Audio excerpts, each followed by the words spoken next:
Jewish Education in Media is pleased to present L'Chaim, a program that highlights the people, issues, and events of importance to the Jewish community. Now here is your host, Rabbi Mark Golub.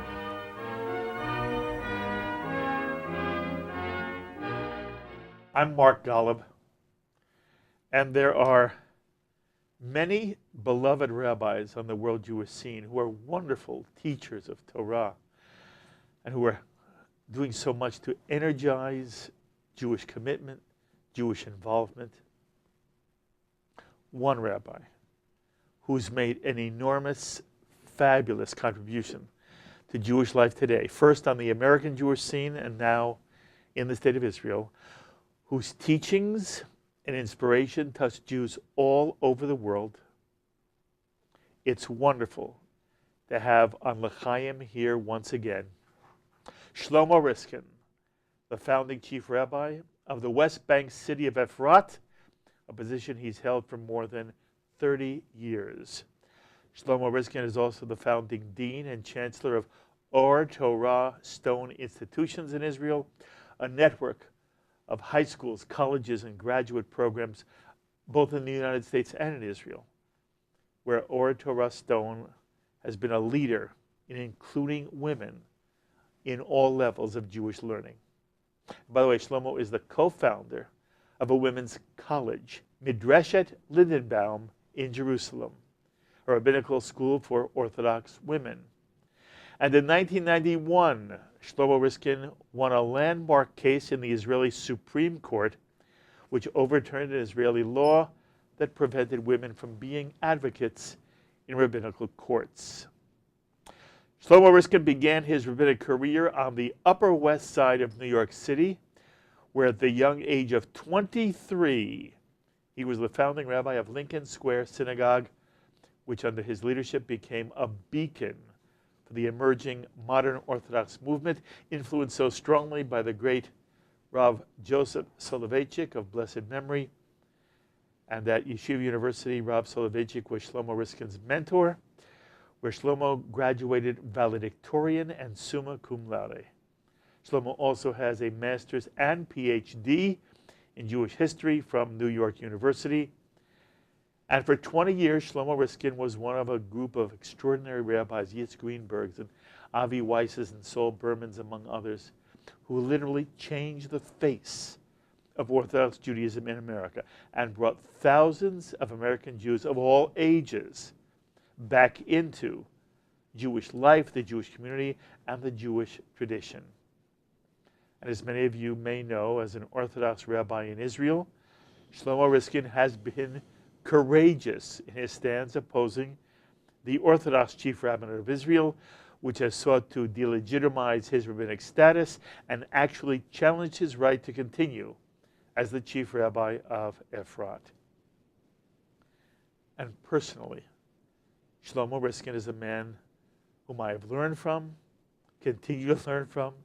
He's one of those who has helped to shape my own rabbinate, as a man whom I hold in the highest esteem and who I am honored to say has been a friend and a friend of my work in radio and television since I first began doing L'Chaim on radio back in the late 1970s. And I'm thrilled to televise his weekly Devar Torah on the Parashah Shavua, the Torah reading of the week, every Friday morning and afternoon here on JBS. And Shlomo Riskin is a man I love very much. It is so wonderful to have you back at this table. Thank you. The only thing is, after that kind of introduction, anything I'm going to say is anticlimactic. The best thing I should do is just be quiet or leave right away. Well, I won't let you do either one. It is wonderful. And everything I've said is true, and I'm very grateful. L'Chaim, and you to me as well, and I appreciate it. All the best. Thank you. Okay. Even though you and I have sat many times, it may be that there's actually somebody who's watching you on L'Chaim for the first time right now. So I want to ask a couple of quick questions about how you became who you are. You were born where? I was born in Brooklyn, New York, Bedford-Stuyvesant. Okay. And who were your parents? Harry and Rose Riskin. Harry and Rose. And what kind of Jewish home, what kind of Jewish upbringing did Shlomo Riskin have? My parents were not observant, really. My mother came from a very deeply observant home, and probably the most important influence in my life was my maternal grandmother, who learned Talmud from her father, Dayan Rav Shlomo Kowalski, after whom I'm named. He was the judge in a very small town, Lublin, right outside of Warsaw. And my grandmother was his eldest child. She was a girl, obviously. And he had 4 girls before he had boys. He very much wanted to teach Torah to the next generation. And my grandmother very much wanted to learn Torah. So she studied with him, first Chumash, then the interpreters of the Chumash, the Ramban especially, and then Mishnah, and then Gemara. Oh, that was unusual, was it not, at the time? Extremely so. Extremely so. I didn't realize that, but extremely so. And that's the source of my feminism, really. Yes. My grandmother was my first Rebbe. The neighborhood was not a very good neighborhood, socioeconomically speaking, and there were street gang fights outside of school and inside of school. So my parents sent me to a day school, the Yeshiva of Brooklyn. Even though they were not really Orthodox observant. Jews at They the were not time. observant, really. Right. My father was never bar mitzvah, in fact, until much later on in life.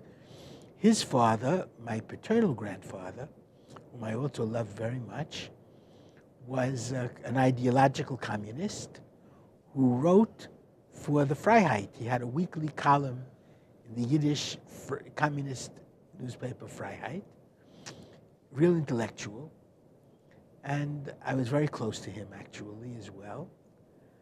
But my background was not observant from my home. Interesting. But starting at age 10, 10? I would go for Friday evening to my maternal grandmother. And I spent Friday evening with her. I watched her. I really watched her, you know. Judaism is caught more than taught. And I watched her pray over the candles. And she spoke to God like a beloved friend and mentioned every family member and who was sick and who was well and thanked him and begged him and entreated him and thanked him again.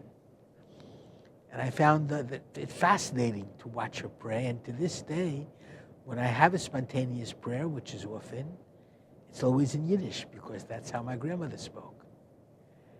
And from age 10 until age 20, I spent every Friday evening with her.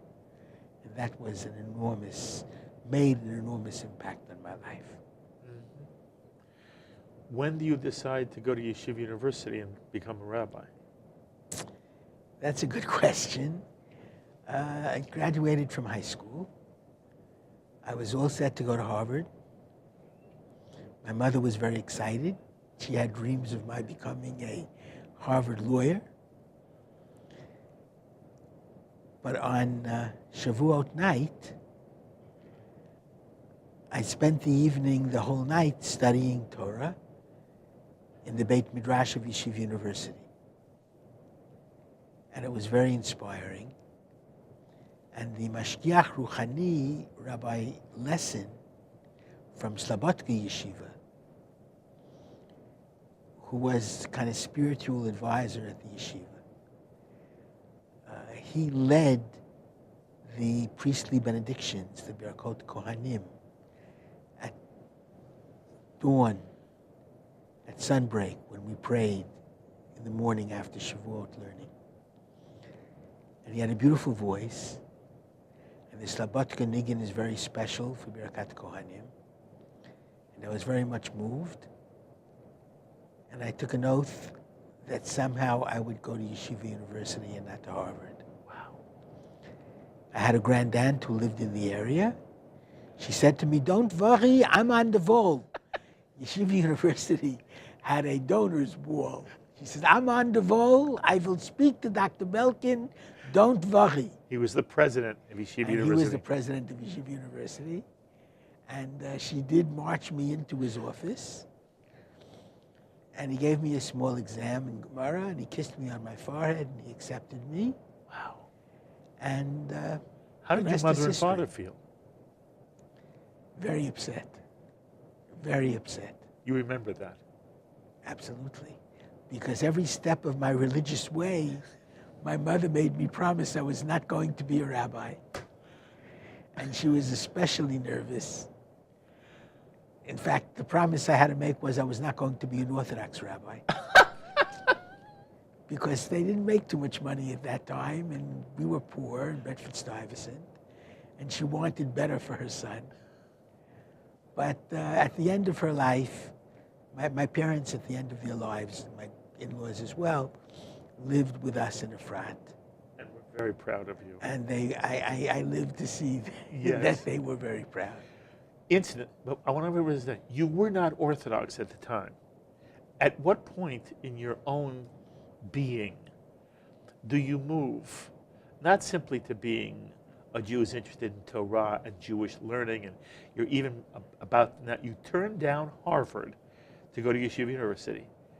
But at some point you also embrace halacha in a fuller way and become Shomer Shabbat, and you're now an Orthodox rabbi.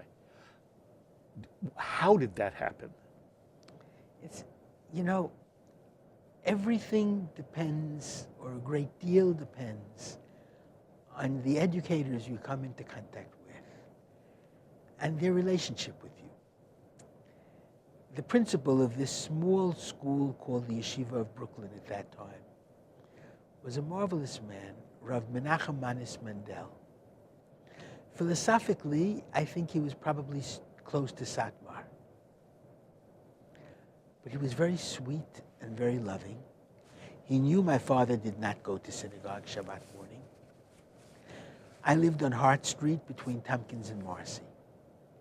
Rabbi Mendel would wait in front of my apartment house, 103 Hart Street. And at 9:15, I would come down, and he would walk with me to a synagogue nearby, and he would sit next to me during the prayers. And my favorite prayer to this day is Keil Adon. He had a beautiful voice. And he would sing it, and he would embrace me with his talit. And I could still feel that embrace when I sing Keil Adon on Shabbat morning. He then took me to his home on 83 Wilson Street, which was about a mile and a half from where I lived. And then one of his older daughters, after lunch, would walk me back to my house. And during those Shabbatot, I became completely observant. Jump forward, by the way. Rav Soloveitchik was a very important influence in your life also, correct? Probably the most important. Okay. Most people who are watching right now never had the chance to know him or study with him. This program is not about Rav Soloveitchik, but I do want you to take one moment.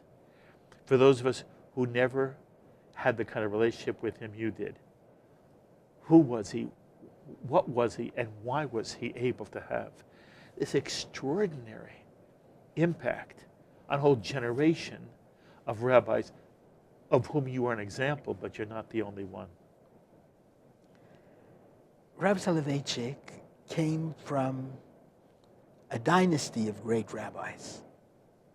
It was known as the dynasty of Brest-Litovsk, where there was one rabbi after another rabbi in his family, father, grandfather, great-grandfather, who were literally Gedolei Hador, the Talmudic leaders of the generation. He also had a very special and unique upbringing, especially coming from this Brisk dynasty. He was obviously a Gaon, a genius. He knew the Talmud extremely, extremely well, to put it mildly. He also had a very profound philosophical mind. And he spent a number of years in the University of Berlin studying philosophy. And when I was exposed to him at Yeshiva University, it was a Judaism and an Orthodoxy that I didn't know existed. In what way? Very profound. Yes.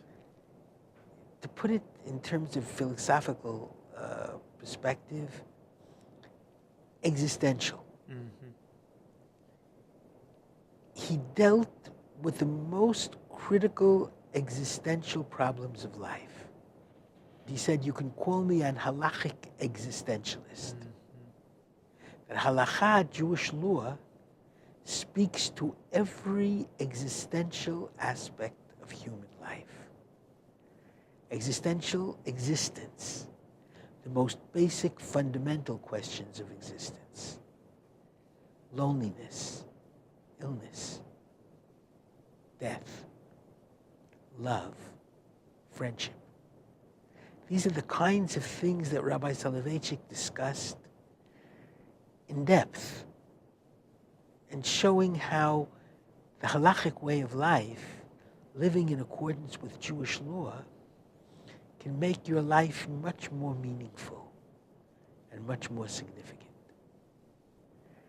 And look, it was, I was privileged to have studied with him for 7 years. And even afterwards, every Thursday afternoon, he lived in Brookline, Massachusetts. And he came to Yeshiva University Tuesday, Wednesday, Thursday. And Thursday afternoon, even when I was then teaching at Yeshiva University, 7 years I studied with him as a student. And then I became, when I got my rabbinical degree, I was offered to teach a class at Yeshiva University, a Talmud class, which of course I did. And on Thursday, before he had to leave for the airport, I would come every week with a little notebook of questions, and he would give me some time between 2 minutes and 2 hours, depending upon his schedule. And they were unforgettable sessions, and I would ask about everything. For example? Well, look, from minutiae of halachic questions to philosophical questions, free will, the real questions that we all have to take. Absolutely. God and theodicy, how we can understand God in the world, given a lot of the suffering in the world. You asked this of Rav Soloveitchik. Sure. And he was not offended and was willing to discuss it and answer it. He, as I said, I was there every week. He could have told me, please. But he never spare got me. angry at a question, did he? Never. Never. Never. You know, that is part of what has made your rabbinate so extraordinary. People feel comfortable when they're not halakhic, and when they're not sure, and when they're still searching and doubting. And again, you and I have met many, many times over many, many years. I've asked you all kinds of questions about how you view those who are not in the Orthodox world, and how do you view those who are not sure there is a God. And you have never gotten angry at anyone for who they are, what they are, or where they fall in the spectrum of the Jewish world. And in Jewish life, the spectrum is as broad as it can possibly be. I want to tell you something. You know, I pushed myself to Rabbi Soloveitchik. I was very fortunate. I had, whatever is good within me comes from my 3 major teachers. Rabbi Soloveitchik, number 1. Rav Moshe Feinstein. Rabbi Soloveitchik was the greatest Talmudist of the generation. Rav Moshe Feinstein was the greatest decider of halachic issues of the generation. and the LubavItcher Rebbe, with whom I also had a very significant relationship. And I pushed myself on all three of them and asked what could be sometimes a chutzpahdik, an arrogant question. Mm-hmm. I wanted to get into Rabbi Soloveitchik's class when I was still an undergraduate, and it was rare that an undergraduate got in. But again, I pushed myself. So Rabbi Soloveitchik said, but you'll have to take a test with me, an oral test. I said, I'll be glad to do that. So I walked in. Of course, I was trembling with fright. And Rabbi Soloveitchik said to me, what Gemara are you learning? I said, Bava Kama. He asked which portion. It happened to be Eruv Parshiot. Anyway, a very famous portion in the Gemara, but a difficult portion. And he looked at me and he said, ask me a question on what you're learning. That was my entire test.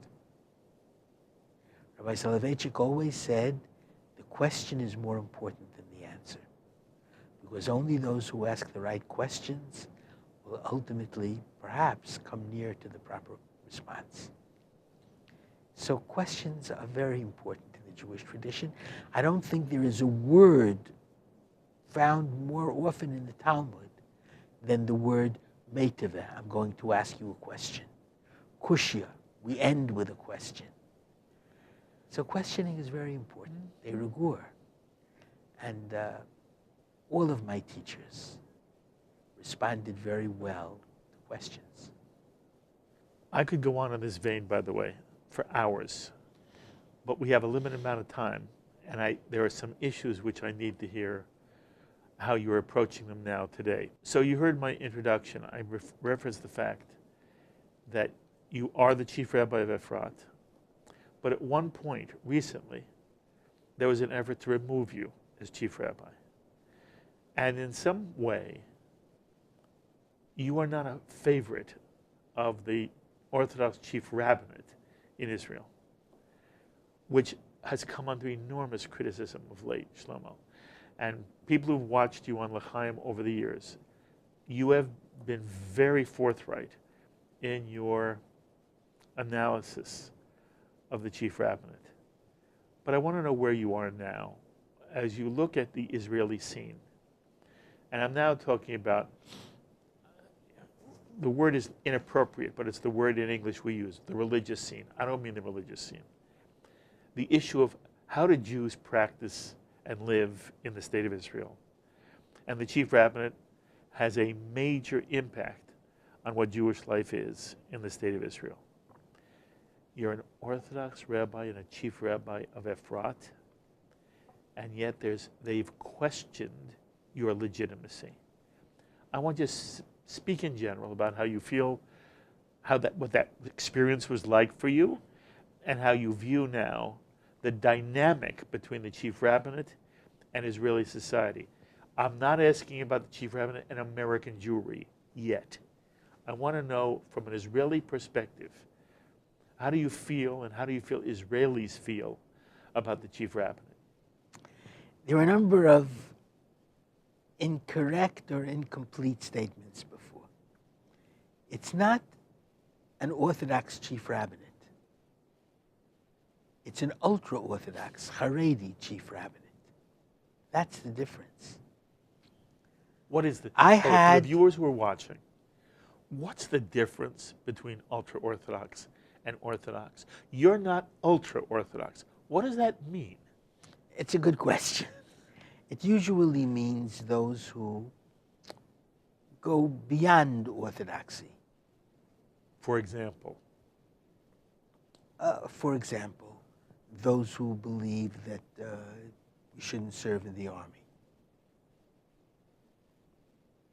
Religious boys should spend their entire lives studying Torah. And that's not For Orthodox 2,000 years, yes, Judaism has taught Yafeh Talmud Torah im derech eretz. Yes. The good way to live your life is Torah and productive citizenship. Yes. Giving to society. Torah was never meant to be a substitute for life. It was a prescription for life. Now, the Ultraorthodox say that the person should spend his entire life studying Torah. And those who do that should not serve in the army. Now, this is not orthodoxy, it's ultra-orthodoxy. That's the point I'm making. Okay. And the Chief Rabbinate represents ultra-Orthodoxy. Yes, it does. And what's Now- the impact of that? Now, let me add one more thing. Ever since I've come to Israel, my closest confidants were the chief rabbis. I got along very well with them. Rav Shapira, who was the chief rabbi, the head of Merkaz Harav Yeshiva, the chief rabbi when I arrived, was very, very warm to me and helped me very much. It's difficult to take an exam to be a city rabbi in Israel. It's a special and hard exam. And the written test is given once a year.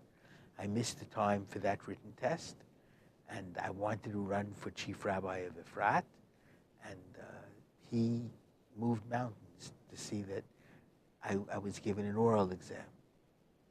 And he was very, very good in a number of things. Rav Gorin, when he was the Chief Rabbi of Israel, and he was an amazing Chief Rabbi. He was the head of the IDF as well, and he liberated the old city, and he liberated Hebron, and he liberated Rachel's tomb, etc. Rav Gorin gave me a private smicha that I'm very grateful for. And he was an amazing Talmudic scholar. So I got along well. Rav Mordechai Eliyahu was very warm and very special. So that I got along always very, very well with the chief rabbis. They did not delegitimize me or my smicha or my rabbinate initially. What happened was, I'll explain the genesis of it. What is the problem in Israel? The Iron Curtain was opened, pushed aside, and the Jews were able to leave, which was a wonderful, wonderful thing, and a victory for all the demonstrators and all the agitators. It was really a wonderful victory. Natan Sharansky came out during that period. And it was a heady time. It really was. And 1.1 million people from the former Iron Curtain came to Israel in a wonderful wave of immigration. And that was also extremely significant. And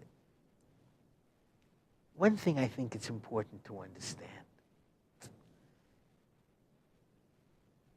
Israel doesn't have a constitution. You know, Israel is a very ideological country. And there are 6 million citizens in Israel.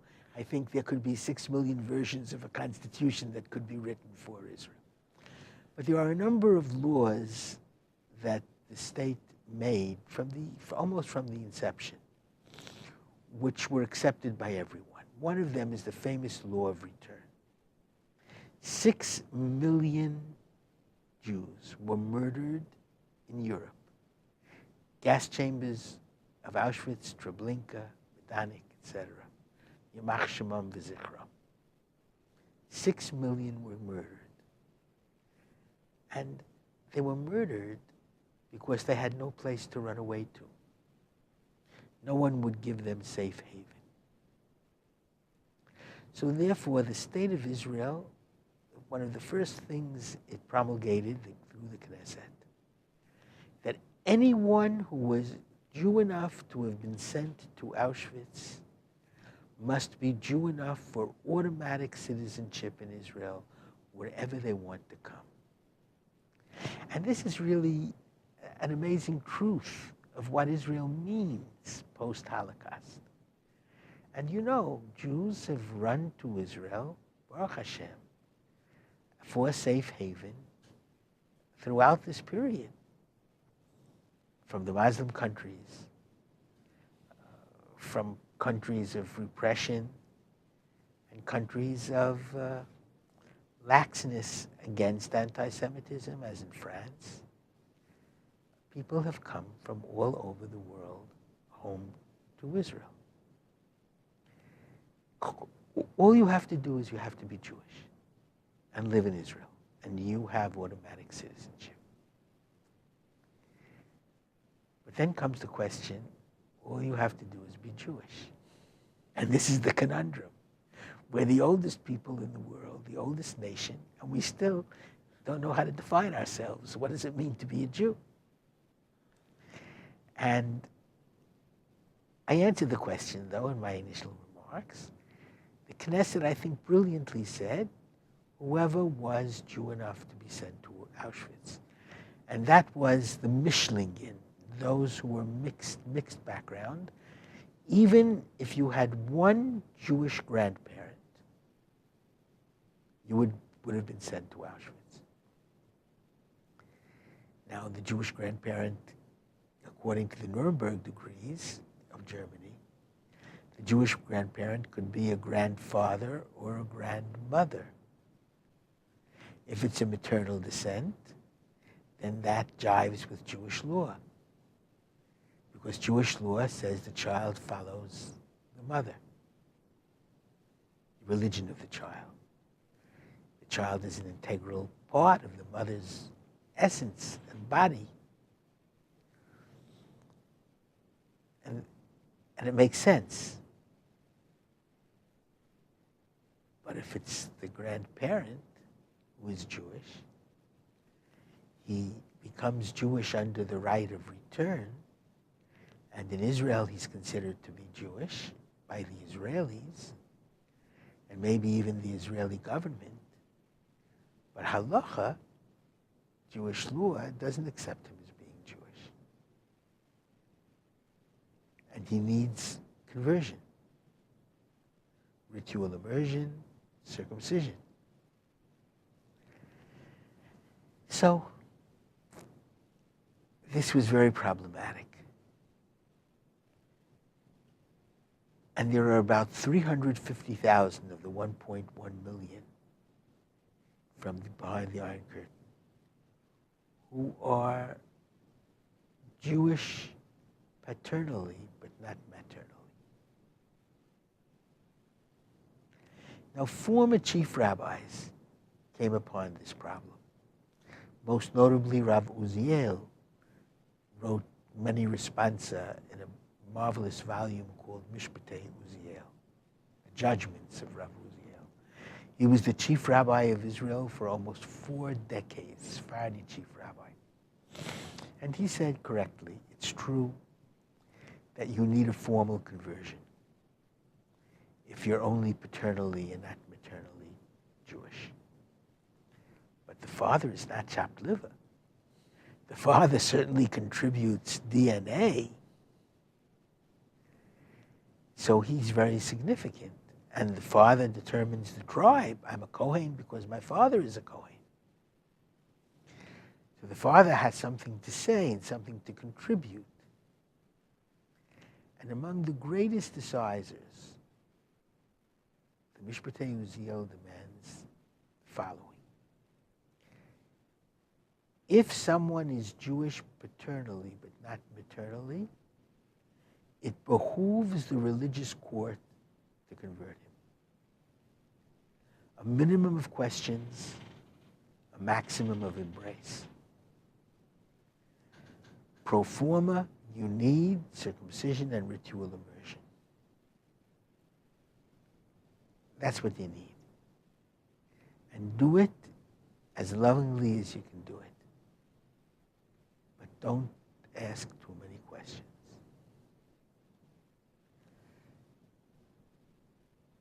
Now that's the view of the Rav Uziel. That would be certainly my view. And you have to realize you're talking about a situation right now because of the 1.1 million, there are a not insignificant number, 350,000, who are only paternally Jewish. They work with us. They socialize with us. They study with us in the school system. Their children study with us in the school system. And then it comes They time. consider themselves Jews. And they consider themselves, certainly. And they serve in the IDF. And they serve in the IDF. You can imagine the desecration of God's name when you have searing headlines. Mm-hmm. My son, my husband was Jew enough to give his life for the state of Israel. Mm-hmm. And he's not Jew enough to be buried in the Jewish cemetery. Mm-hmm. It's outrageous. So you can imagine the kind of response that causes. So there should be no problem. Here, the former chief rabbis decided that they're just to be welcomed and to be given a pro forma circumcision. The present chief rabbis do not necessarily go along with that ruling. So I started my own conversion court. And the chief rabbis questioned it,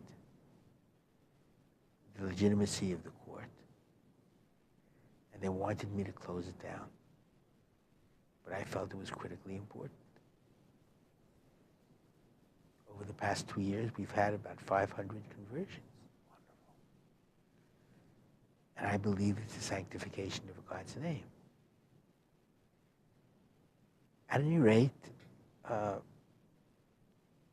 I became 75 a few years ago, 2 years ago. And technically, you're supposed to retire.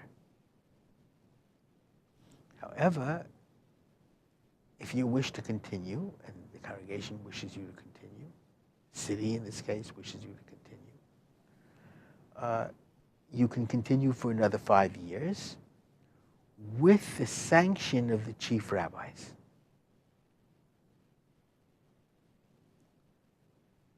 This is where the chief rabbis, and here it depends how one looks at it.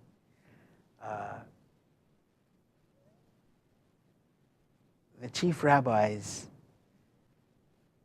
never told me anything or said anything to me at all. I gave a request for my status to be lengthened. And then all over the newspapers, they were saying that the chief rabbis were refusing to lengthen my term of office as Chief Rabbi of Efrat.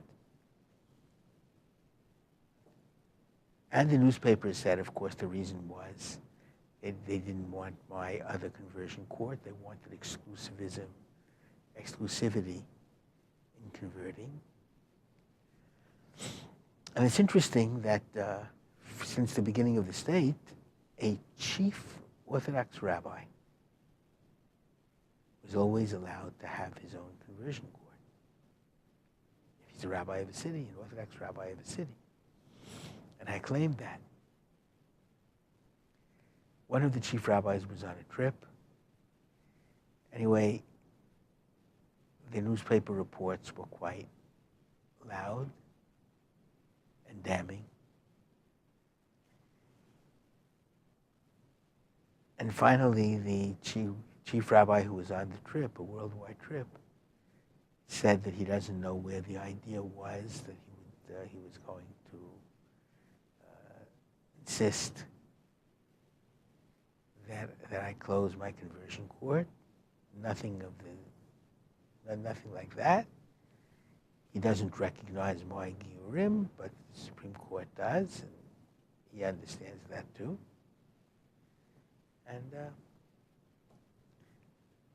they said it was all a story made up by the newspapers. False news. Mm-hmm. Do you believe that? I want you to come back to the question. How do you think Israelis, people who live throughout the land, not simply Jerusalem, not simply Tel Aviv, Haifa, Tzfat, Tiberias, how do they view the fact that there is a certain kind of control of Jewish life in the hands of the Ultra-Orthodox Chief Rabbinate? Do they care, Shlomo? Of course they care. Look, there are close to 20% of those getting married who don't want to get married under the Chief Rabbinate. They're worried of what will happen if they want a divorce and the husband doesn't want to divorce them. And many of the chief rabbis don't encourage prenuptials, for example, that protect the wife. Which you do. I wouldn't marry a couple without that. But there were a whole number of rabbis who wrote against it. And in general, there was a man in a vegetative state, and his wife wanted to be freed of the marriage. And there are ways to do it within Jewish law. Someone who is in a vegetative state can't fulfill the demands of the marriage contract, not the conjugal demands, not the financial demands. He can't do that. So therefore, you can give him a get zikui, write a get for him. A bill of divorce. A bill of divorce for the husband, because the religious court understands that the husband would want to be free of the responsibilities of the ketubah, which he cannot possibly fulfill in his present status. The chief rabbis wanted to overturn that decision. Luckily, the Supreme Court didn't allow them to. But the fact is, it's difficult to live under a chief rabbinate that is Haredi. I don't know, some 25 years ago or more, I asked you a question. Did you want Israel to be a Torah state? Here's how you answered. Mark, I would love Israel to be a Torah state, but only when the people of Israel want it to be a Torah state. Is that still your position? Yes. I am very much against any kind of religious coercion. In fact, my Rebbe, Rav Soloveitchik, always said that religious coercion is an oxymoron.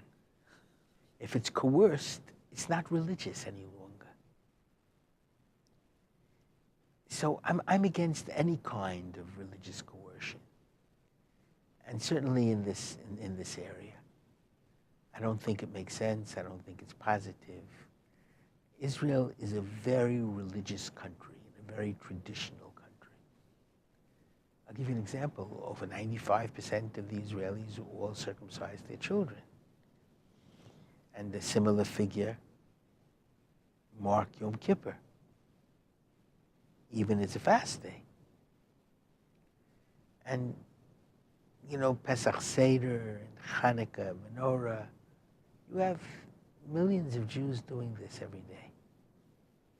Israel is basically a religious country. Show them by example and by love. They'll fall in line. Don't coerce anyone. So what do you say about the decision forbidding this third section at the wall for egalitarian prayer and for men and women to stand together, and in general the attempt to say that if someone is converted by a not only a non-Orthodox, but any rabbi, even Orthodox, who is not on an approved list.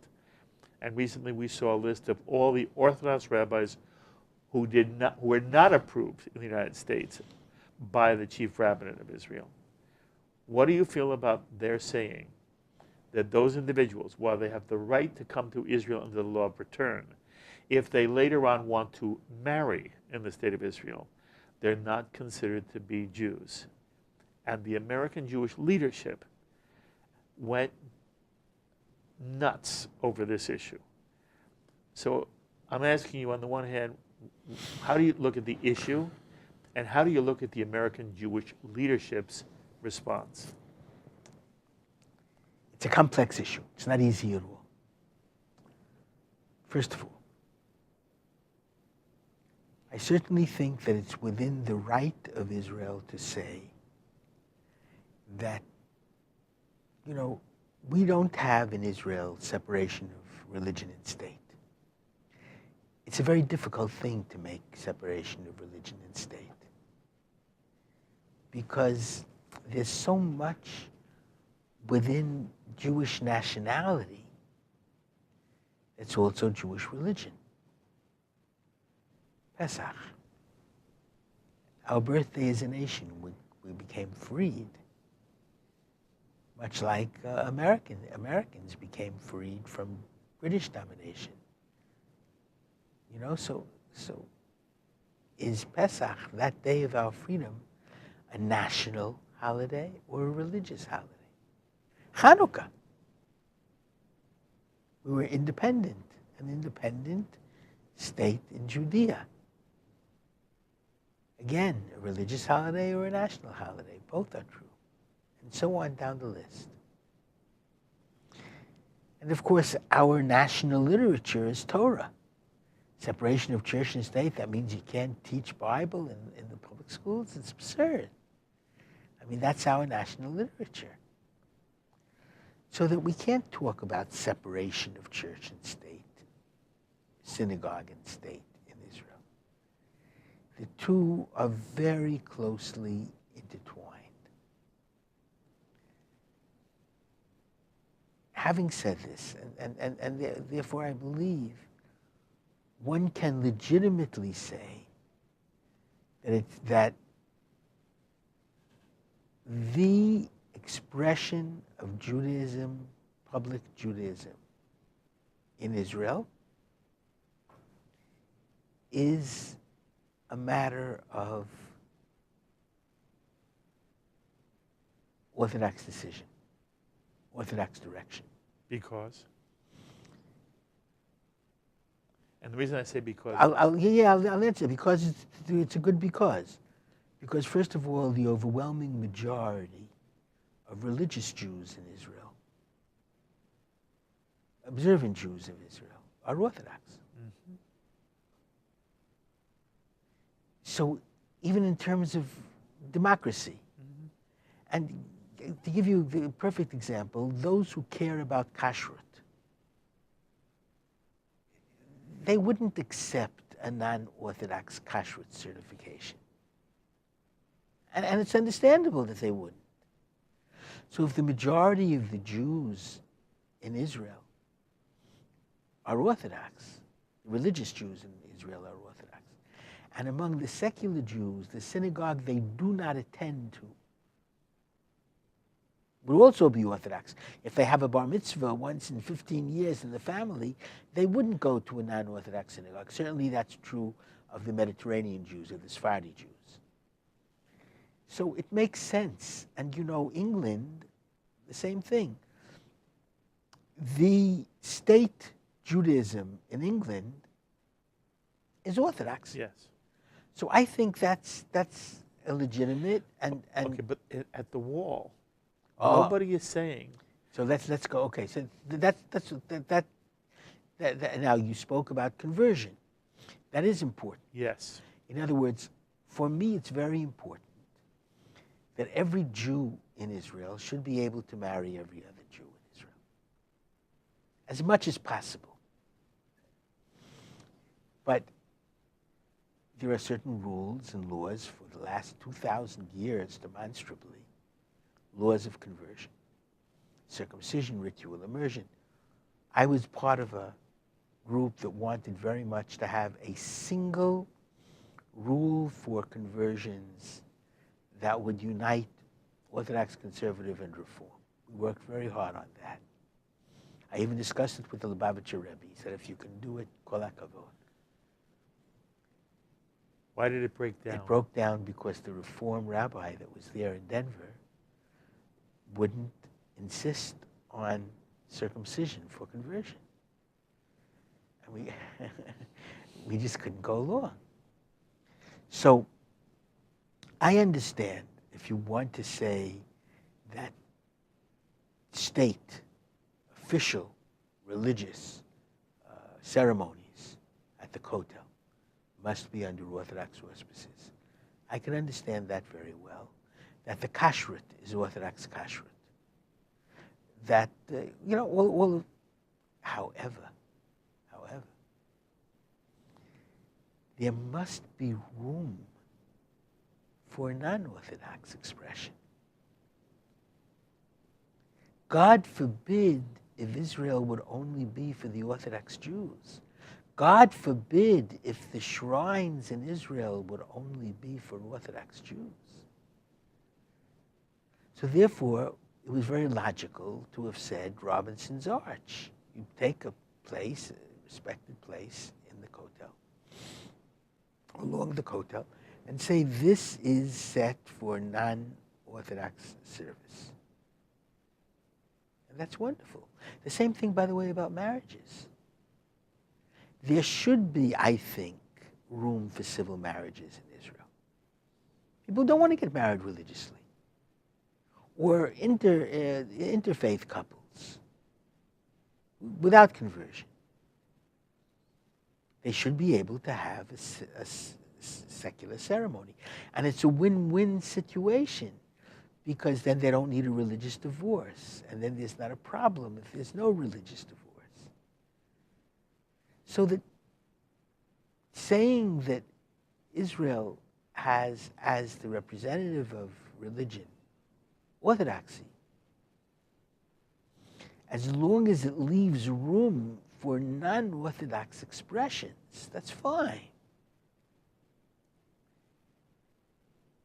But then, what happened was, even though Netanyahu, Prime Minister of Israel, had made an agreement in the Jewish Agency with the leadership of non-Orthodox Jewry, that there would be a place for non-Orthodox services in Robinson's Arch. And they said only two things. They said what they wanted was the entry to the Kotel. One entrance. Would be one entrance for everyone. Very legitimate. Very legitimate. And the second thing they felt very strongly about was that the non-Orthodox should run the non-Orthodox service.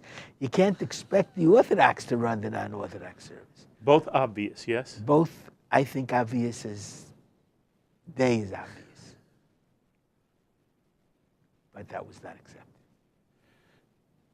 by the coalition. Disappointed you, but it disappointed you, did it not? Tremendously. And I said, and then, unfortunately, the Chief Rabbinate said terrible things about Reform and Conservative. They don't know what they are. And it was filled all over the newspapers. They called them Gentiles, they called them heretics, they called them all sorts of names. And it left a terrible taste in everybody's mouth. And I was publicly quoted as saying in many, many, many places, and I spoke about it publicly, and I was asked about it on radio and television. I said, look, conservative and reform, I'm a very proud Orthodox Jew, and I believe in Jewish law, and I believe that halacha kept us together for 4,000 years. Nevertheless, there are other expressions of Judaism that have to also be respected and given their due. There has to be the right of religious freedom for everyone within Judaism too. So official things in Israel should be Orthodox, but there has to be room for unofficial things that are non-Orthodox. And I said the conservative and reform are not my enemies, they're my partners. Now, I don't always agree with them. In certain cases, I cannot pray with them because I can't pray in a mixed-seated service. But partners don't always agree. In fact, usually they don't agree. But they agree on one fundamental thing, what their partnership is all about. And here, I think we all agree conservative, Reform, and Orthodox are hopefully trying to make Jews more observant and more traditional. And therefore, they're my partners. That's beautifully said. You know how much I love you. Golub, too. I love you, too. I'm telling you, if you were in America, I'd have you here every single week. So every now and then when you come to America, please, I've only been able to talk to you, it seemed like a minute. There's so many, many other things I want to ask you. I want you to talk about. I want you to share your wisdom. So just know, you always, I could name that chair for you. And you're always welcome. Try to come as much as you can. Kol tuv v'hatzlacha. You are doing extraordinary work for the Jewish people. And there's no one like you, Shlomo. I love you very, very, very much. Love you too, man. Thank you. You started, you really began to publicize me many, many, many years ago. I don't forget. Thank you. Thank you. Shlomo Riskin, Chief Rabbi of Efrat, Israel, and the founding dean and chancellor of the Ohr Torah Stone Educational Network in Israel and in America. When you think about all the things you want to support, one of the things that deserves supporting, it is an extraordinary, it's now, it started as an experiment in Jewish life. It is now an institution at the heart of Jewish life, and it's really about the future of Jewish life. Ohr Torah Stone institutions. As always, I invite you to be in touch with me with any thoughts or comments you may have to any of the things you heard Shlomo Riskin say on this edition of L'Chaim. Please email me, write me, post on our Facebook page, or tweet me. I look forward to hearing from you. And if you want to be in touch with Shlomo Riskin, you email me, and I will forward your emails on to him. Until the next time, I'm Mark Golub. L'Chaim, my friends, to life.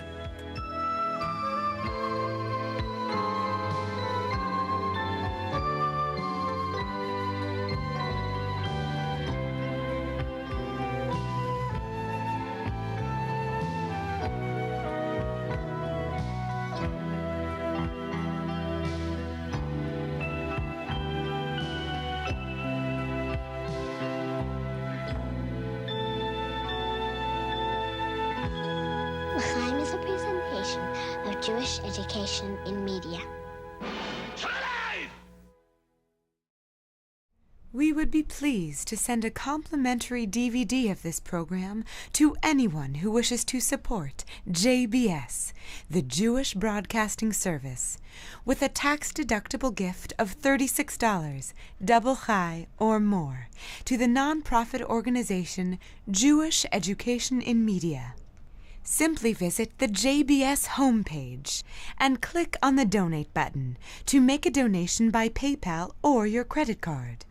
And please indicate the program for which you would like a DVD.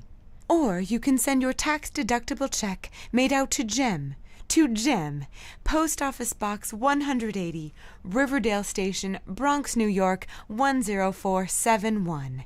And again, please remember to indicate which program you would like to receive with our compliments. And we thank you for your kind support.